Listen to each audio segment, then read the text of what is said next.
You are listening to Middle East Monitor Conversations, bringing you lively discussions with prominent voices from the region and beyond, as we delve deeper into issues shaping the Middle East and North Africa, from politics, the culture, and the arts.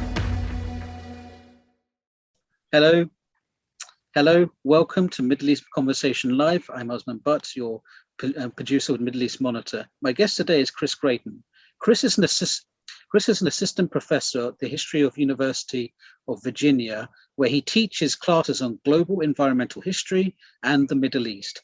His first book, The Unsettled Plain, An Environmental History of the Late Ottoman Frontier, explores the social and environmental transformation of Adana region of southern Turkey during the 19th and 20th centuries. He is also the co-creator of the Ottoman History Podcast, which since 2011 has featured hundreds of scholars specializing in the history of the Ottoman Empire, the modern Middle East, and the Islamic world. Chris, welcome to MEMO Conversations Live. Thanks. It's a real treat to be here with you.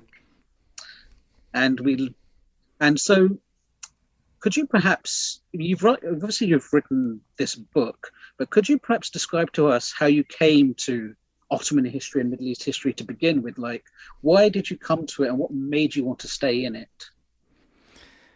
What made me want to stay in it? Now, that is an excellent question that no one has ever asked me. I think everyone who meets an American who studies the Ottoman Empire would say, why did you choose to do that? But what they don't know is that staying is a choice and a commitment.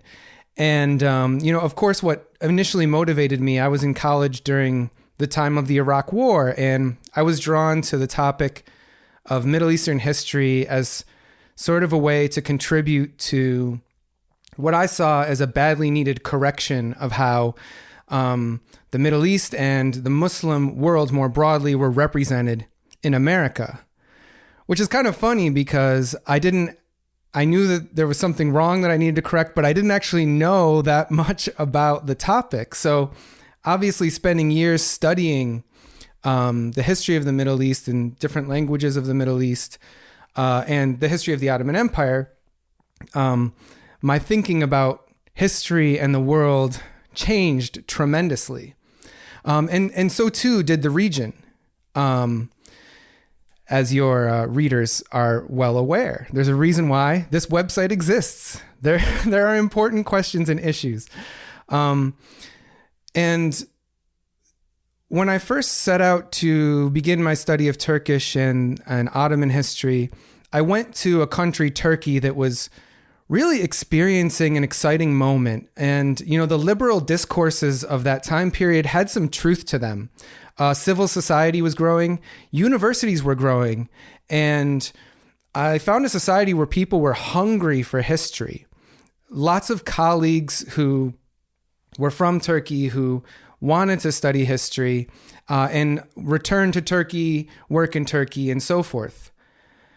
It's been really hard as somebody who entered this very open space to see the lives of academics in Turkey grow harder for political reasons, but also purely just economic reasons, that the pay of a professor, because of how financial situation of Turkey has changed, people, you get the sense that a lot of people aren't thriving the way they had hoped when they entered the field. And that made me feel bad as an outsider, right? To see if people from Turkey or the former Ottoman Empire can't really study their history the way they want to, what right do I have to be here doing that as a privileged American?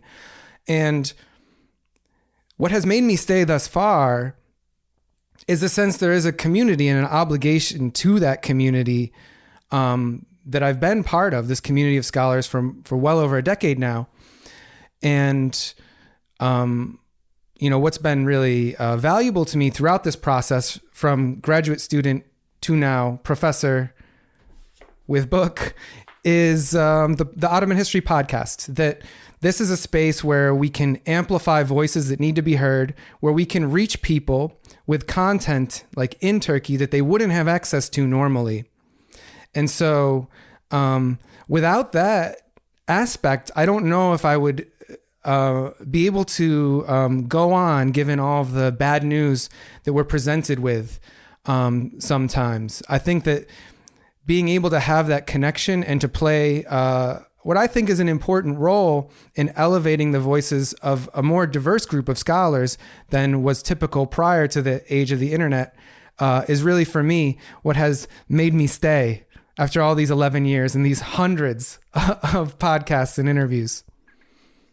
Well, yes, I mean, staying and not getting a job in the State Department, I suspect, is another aspect people are wondering about, how you can be in the field. It's not on the table. Yeah. So because the Ottoman History Podcast, which has been running since 2011, I'm sure your reasons for doing it have evolved over time, but could you perhaps, for our benefit of our audience, tell us a little bit about why you did it and how has it evolved the way you think about history? So this project has been the most important endeavor in terms of my own intellectual transformation. And sort of the beauty, but also the naivety of it is that when my then graduate student colleague at Georgetown University, Emre Safa Gürkan, when we started the podcast, all we knew is we wanted to make a website about Ottoman history, and we loved talking. And we didn't actually know what we were getting into. We didn't know that we'd end up interviewing hundreds of people. We thought maybe it would just be conversation. And as I spoke to people over the years, check out our episode tab on the page. Everyone's doing these small little topics, all very different from each other, ranging from the medieval period to the present. Understanding each person's point and learning about something really different week in, week out made me approach history in a more holistic way. And it also made me think about how to make history accessible to a wider audience. Because what we realized, and what we should have known, is that there was a tremendous thirst for Ottoman history. When I meet colleagues in America and I tell them, oh, the podcast has about 10,000 plays and downloads per episode, they're shocked. But that's because they don't realize that the audience for this field isn't in the university. It's not in the academy. Yes, our students are interested, but it's people in Turkey, a country with 80 million people and a huge diaspora. And so realizing the presence of that audience also changed the way I wrote the history of this place, because I realized that if I'm writing in English, I need to write simultaneously for two different audiences. One, the sort of the foreigner who doesn't know much and needs to learn more and has their own biases and assumptions that need to be interrogated, but also catered to in a productive way. And on the other hand, someone from Turkey who wants to hear a different version, who already has a sense of what the history is, but is out there studying it because they want to know more. And it's very relevant for their present as a person living in that society. The podcast helped me always bring that to the center of my thinking about how to write history. Yes, it's really interesting because obviously we tend to think of when it comes to things in academia, it's often an extractive process, right? You take from a place, but there's also this big contention about how much do you actually give back to the thing you're extracting from. And so in a funny kind of roundabout kind of way, you are giving back. I try to make the program that way. Obviously, it's a little academic. We don't dumb it down. We just try to have good production value. And so, so that people in Turkey know what scholars around the world are writing about this topic, maybe if they don't have access to the books, but also in turn so that scholars, from Turkey have this platform where they're appearing on the same page. Now, in 2022, that doesn't sound like anything radical at all. But in 2011, when social media was just beginning and when there were so few podcasts by comparison and so little web content about the Ottoman Empire, that was, I think, something new that, at least in terms of how I see the field, transformed the way we do scholarship. And speaking of transformation, obviously you've got your new book, which has literally just come out. the powers that be at Amazon have decided that yesterday was the publication date. So tell us about Kokrova, I cannot pronounce that, The Unsettled Plain, which is in your forthcoming book. You've chosen to focus, you're talking about the late Ottoman period and early Turkish Republican period. But could you tell us more about this region and why you chose this particular region to focus on? The reason why I chose to study the modern-day Çukurova region, which historically would be known by the name Cilicia or Kilikia, a Roman name for it. It's more of a historical name at this point. This borderlands area between modern-day Turkey and Syria in the south of Turkey was because when I had my first experiences studying in Syria and in Turkey, as again, a pretty naive American who had basically learned about the region from books and the internet, I found in places like Çukurova a different version of the region that we don't get from the outside. If you read the history, it's very biased towards urban communities. It's very biased towards the elite communities, and it's very biased towards the centers, like Istanbul, the center of the Ottoman Empire, Aleppo, Damascus, these places. But right up into the 1950s, the majority of people in places like Turkey lived in the countryside. They lived in villages and small towns. And furthermore, this region, because, by nature of where it's situated, had an incredibly diverse society that also differed from this monolithic presentation of the Middle East as, this is a, just an Arab society or Turkish society. No, in fact, in Çukurova, you had communities that today we would use the terms, Arab or Arabic speaking, Turkish, but a lot of diversity inside of what Turkish meant in the Ottoman period. Armenians, Greeks, Kurdish communities. And in addition, these really large communities of immigrants from Crimea and the Caucasus, from the Balkans, who were refugees of war. So in this little space, right, space of the size of a small country, you had really a microcosm of the whole Middle East on one hand, the whole Ottoman Empire in a sense, but you also had something that would challenge any person's assumptions of what the Middle East is, because it's this place that's off the beaten path. Yet, as I try to argue, extremely central in the transformation of the Ottoman Empire, its breakup, and the reformation of the modern Middle East and the Republic of Turkey.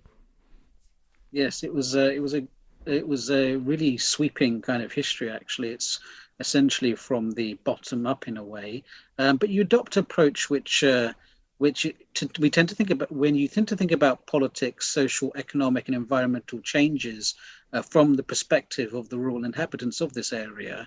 Could you perhaps put us in their shoes? What would their daily concerns look like, and how do they perceive and experience broader changes that are taking place over the period that you cover?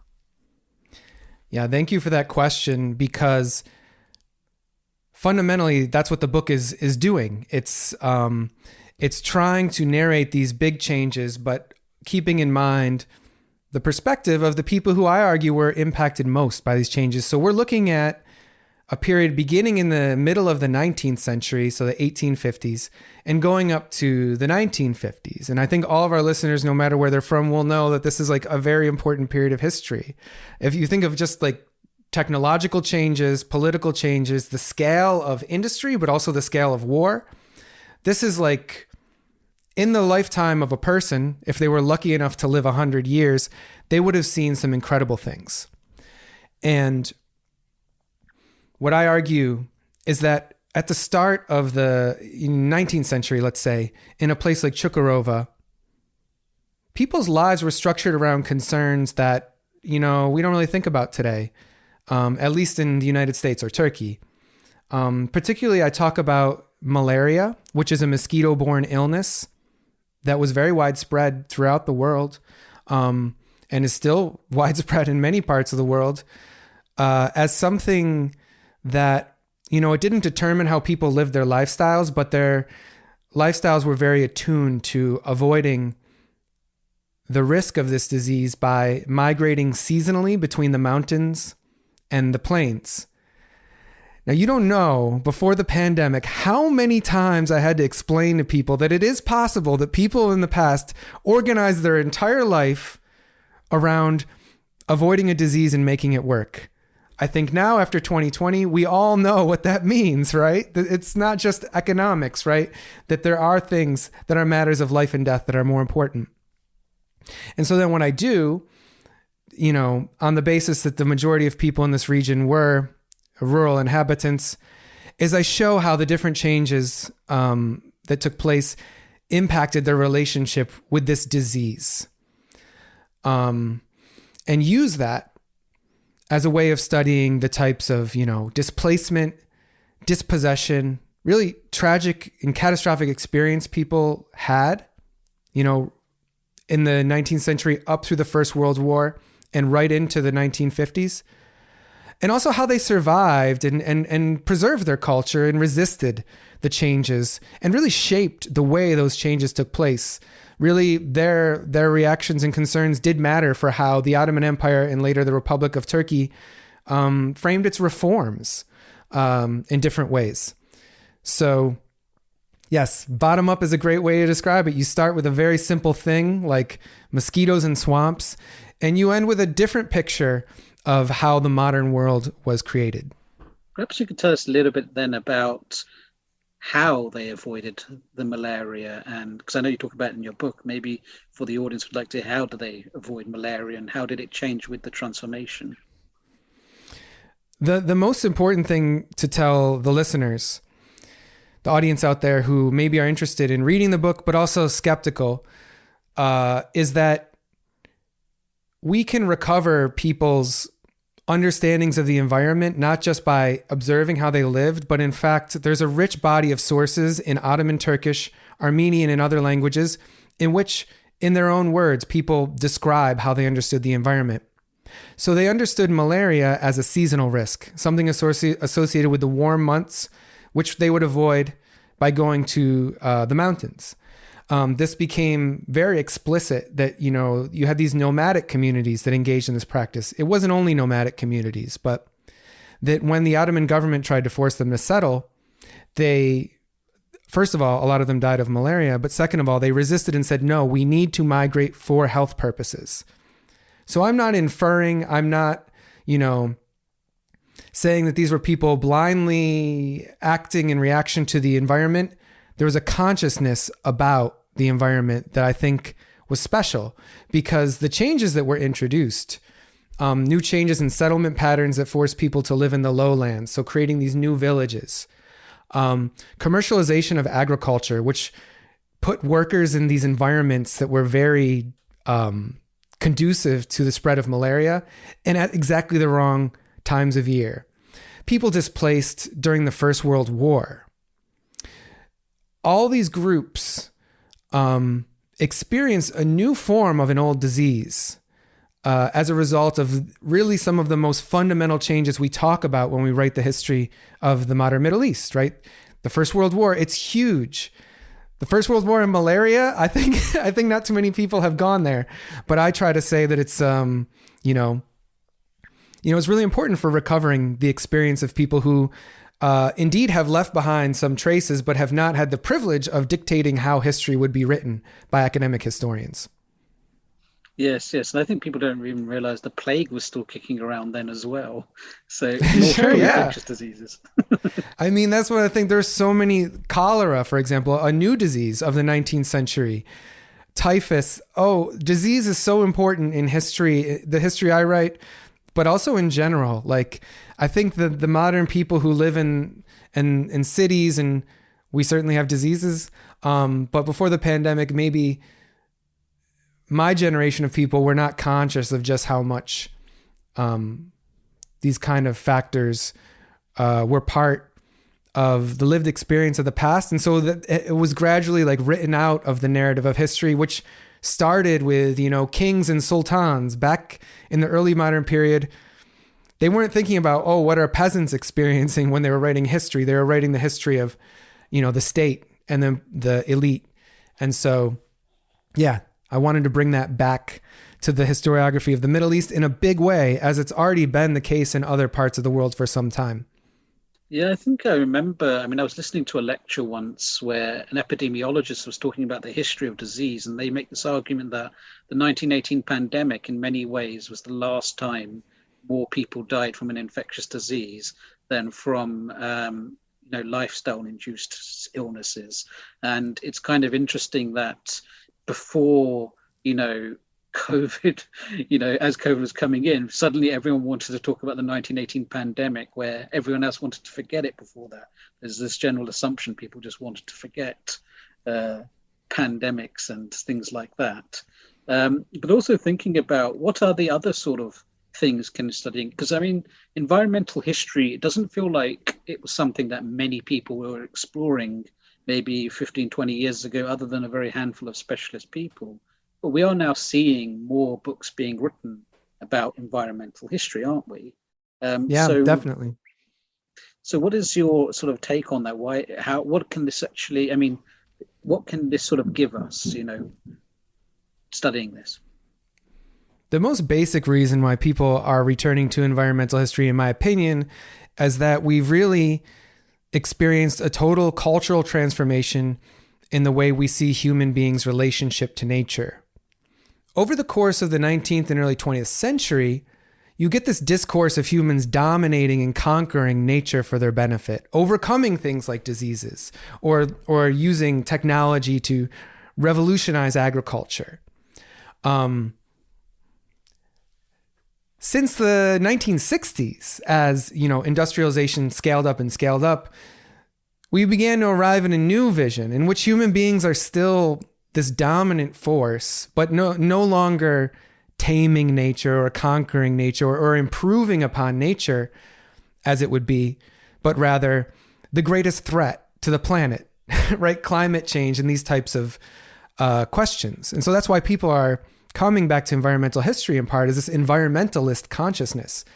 But what we realize when we look at the past is that this is not the only way humans can live. For most of human history, we had a relationship to the environment in which the least of our concerns would be that we're going to destroy the atmosphere, for example. And in looking at how people lived, we not only see, in case of my book, how the making of this modern world kind of eroded practices that were quite attuned to the environment, but we're reminded that there's a different way of living. And so that is like the overarching thing that I find in environmental history. And for Turkey in particular, since a big audience for this book is people from Turkey who live in Turkey, this version of history that focuses on the environment, the rural sphere, the life of villagers, it's really the history of at least the parents and the grandparents of the majority of people in Turkey. The majority of people who live in Istanbul today, a city, one of the largest cities in the world, weren't born in Istanbul, weren't born in these major cities. Their grandparents were from villages in most cases. And most people wouldn't find the experiences of, great grandma's village written in the historical narratives that focus on political events, prominent figures. Environmental history takes us back to the culture and the experience of the people who most of us are descended from. And that's very powerful when you think about how that transforms the way a student thinks about the relationship to history, the subject of history. And it changes the way someone who's maybe living in a small place that's considered marginal. I myself am from a rather marginal place, Syracuse, New York. Upstate New York is not usually at the center of our narrative of American history. And so taking places like that and putting them at the center democratizes the subject of history, makes it something that's in which everyone is an active participant, not just people from the city, not just people with this, elite background. And so to my sort of last question, which is about the history of the Middle East itself, how does sort of studying environmental history change the way we think about the formation of the Middle East in the modern period? It changes this view we had, that we had at least, or that was part of the tropes about the Middle East in the West. So if I'm talking about like United Kingdom or the United States, you had this presentation of a society that was very static over time, unchanging, timeless, really a fantasy, an Orientalist fantasy more than a reality at all. If you look in the book at just all the changes that happened, all the migration and displacement, you realize not only are these societies that have experienced tremendous changes, volatile changes really in their recent but deeper history, but also that while the culture might seem different, the languages are different, the outcomes are different than, say, the American experience, there's a fundamental shared experience in what's going on. Immigration and settlement are the story of the making of the United States. And what I'm arguing in the book is that's the story of the Ottoman Empire as well, and the post-Ottoman world. That this is a shared story that goes beyond these settler colonial states of the West. And so, I think that is a good starting point for someone who wants to learn more about the history of the Middle East, is to acknowledge that it's much more complex, that it's changed a lot, and yet thematically is fundamentally similar to the modern experience of other parts of the world. So it's a good starting place. I won't say that everyone would want to spend their whole time studying that for the rest of their lives, but it's good for destabilizing assumptions we have. Chris Gratien, thank you for talking to us at Middle East Monitor Live. And to our audience, I'd like to thank you for tuning in. Please do tune again and again soon for another Middle East MEMO Conversations. Thank you very, very much. Thank you. This was Middle East Monitor Conversations, brought to you by the Middle East Monitor in London.